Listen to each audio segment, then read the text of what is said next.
যদি আমরা উন্নয়ন করতে চাই তাহলে আমাদের ধানের শীষের কান্ডারি জনাব এম এ মোশাররফ ভাইকে আমাদের দরকার। মুস্তাফিজুর রহমান সাহেব মোবাইল চালাইতে জানে না, তিনি সংসদ সদস্য হয়ে এলাকার কি উন্নয়ন করবে? আর উনি তো বিগত দিনে চেয়ারম্যান ছিলেন এবং বিগত দিনে এমপি ছিলেন, উনি কোন উন্নয়ন করেছে কিনা তা আমাদের জানা নাই।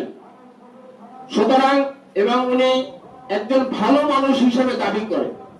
আমার জানা মতে উনি একজন আলেম বিদ্বেষী লোক ছিলেন, যে উনি কিন্তু দল পরিবর্তন কয়েকবারই করেছে, এটা আপনারা জানেন। আর তার চরিত্র সম্পর্কে আপনারা জানেন, আমার জানা কোনো দরকার নাই। যে আমি যে কারণটা ইসলামী আন্দোলন থেকে এসেছি এটা আপনাদের কাছে পরিষ্কার হয়েছে কিনা, এটা আমি আগেও বলেছি, এখনো বলি। আর আজকে আমি এই এম এ মোশাররফ সাহেবকে আমি সমর্থন করেছি।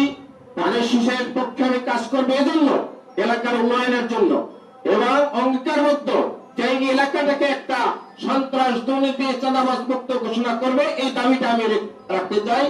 আমাদের এই আগামী দিনে যিনি সংসদ সদস্য হবে আমরা তাকে সচেতন মানুষ মনে করি।